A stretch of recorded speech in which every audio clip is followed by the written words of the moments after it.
Assalamualaikum warahmatullahi wabarakatuh. Saya Muhammad Arjuna Anggara, NPM 22130002 dari kelas TSM 2201. Pada kesempatan ini saya akan menjelaskan tentang proses penaksiran risiko pengendalian audit teknologi informasi. Oke, langsung saja kita ke materi awalnya. Di sini kita masuk pada pengertian risiko dan pengendalian. Di poin pertama kita dapat bahwa resiko bahwa kesalahan material tidak dapat dicegah atau dideteksi. Nah, ini maksudnya adalah apabila kita melakukan suatu pengadaan, dari segi apa yang kita sediakan itu belum tentu kita tahu semua materialnya itu baik atau tidak. Selanjutnya di poin kedua ada terjadi akibat lemahnya pengendalian internal. Nah, ini menyangkut pada penanggung jawab atau stakeholder ya, kalau dalam bidang usaha, karena kurangnya perhatian pada suatu proyek atau kegiatan, jadi pengendalian itu kurang di dalam situ ya. Saya terakhir di poin ketiga, bagian penting dalam proses audit TI. Nah, kenapa dia penting? Karena proses pengendalian risiko dan pengendalian ini tadi agar meminimalisir kesalahan yang akan terjadi ke depannya. Nah, ini juga sebagai tugas auditor pada saat evaluasi. Selanjutnya kita di slide kedua, risiko pengendalian dalam audit TI. Yang pertama itu menilai efektivitas pengendalian sistem TI. Nah, sistem yang ada ini apakah dia efektif atau tidak dalam kegiatan tersebut. Apa yang kurang, nah itu tugas auditor untuk mengevaluasi semuanya. Selanjutnya menentukan tingkat keandalan sistem informasi. Nah, dari sini kita paham bahwa kualitas itu penting dalam sistem informasi. Jadi kalau kualitasnya itu bagus, tentu akan kedepannya akan baik untuk kegiatan yang akan dilakukan. Terakhir, dasar penentuan prosedur audit lanjutan. Nah, ini sebenarnya dia kedepannya bagaimana akan diapakan sistem ini tadi. Dari kita pahami, dasar penentuan prosedur audit lanjutan adalah struktur yang kita buat agar sistem teknologi informasi ini tadi berdampak baik untuk kita. Oke, selanjutnya ada tujuan dari penaksiran risiko pengendalian. Nah, ini balik lagi ya, kita menilai efektivitas kontrol TI. Dari yang kita paparkan tadi, bahwasannya disinilah kita dapat mengambil kesimpulan seberapa efektif sistem ini, seberapa efektif proyek ini dalam suatu kegiatan tadi. Nah, baru menentukan tingkat resiko audit. Nah, ini jenjangnya cukup banyak ya.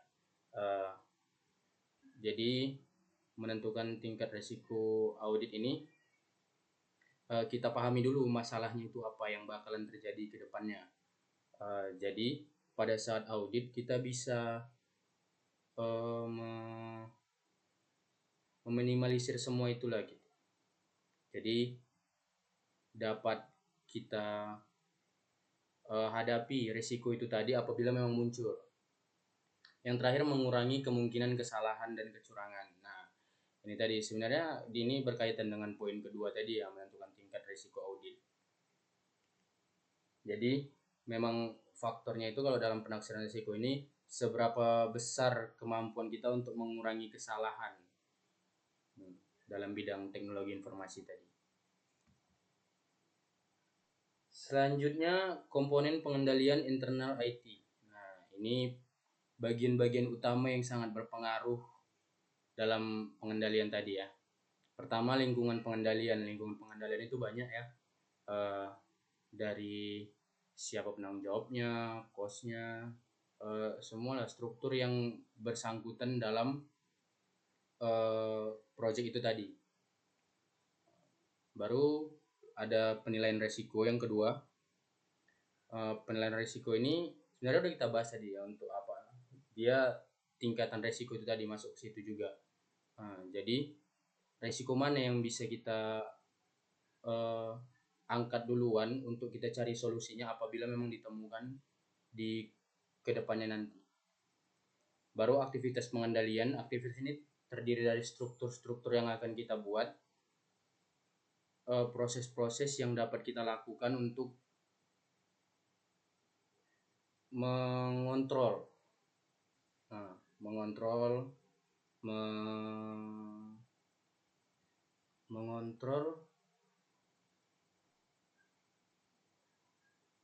mengendalikan, memahami,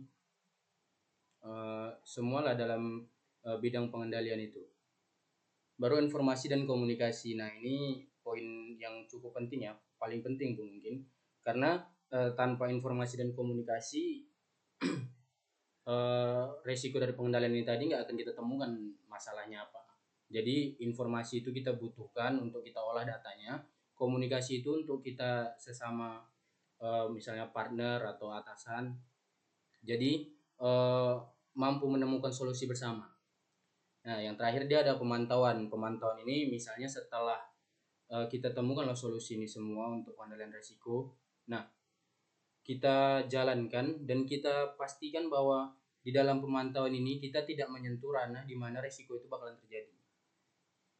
Oke. Nah, kita masuk di tahapan penaksiran resiko pengendalian. Pertama itu adalah memahami sistem dan proses TI.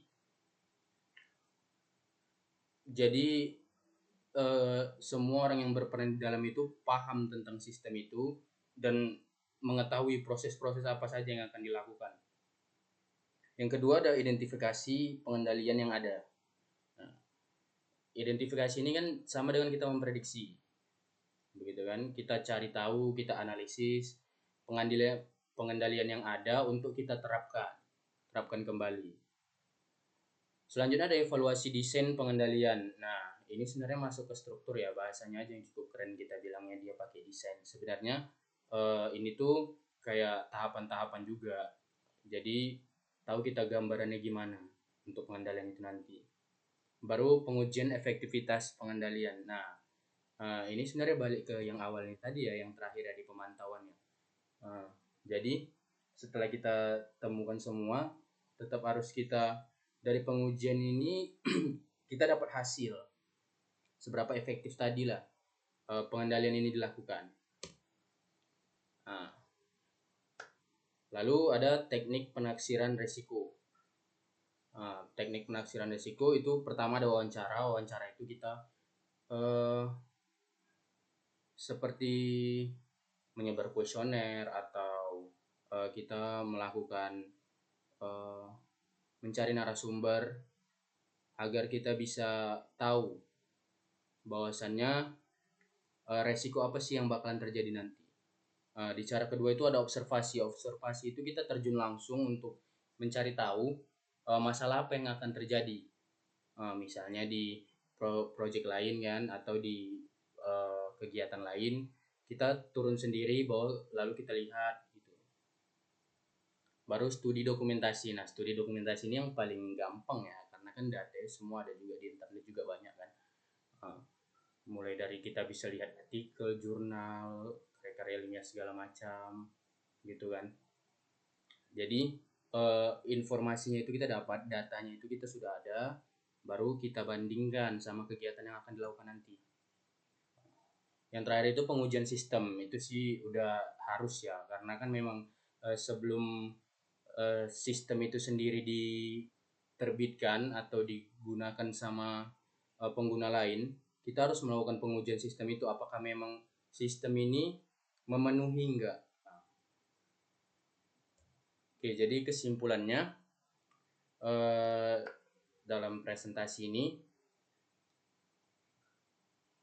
pentingnya kita untuk memahami proses dari resiko dan pengendalian dalam suatu kegiatan apapun itu dalam kehidupan ini kan, termasuk dalam bidang pekerjaan, pendidikan gitu.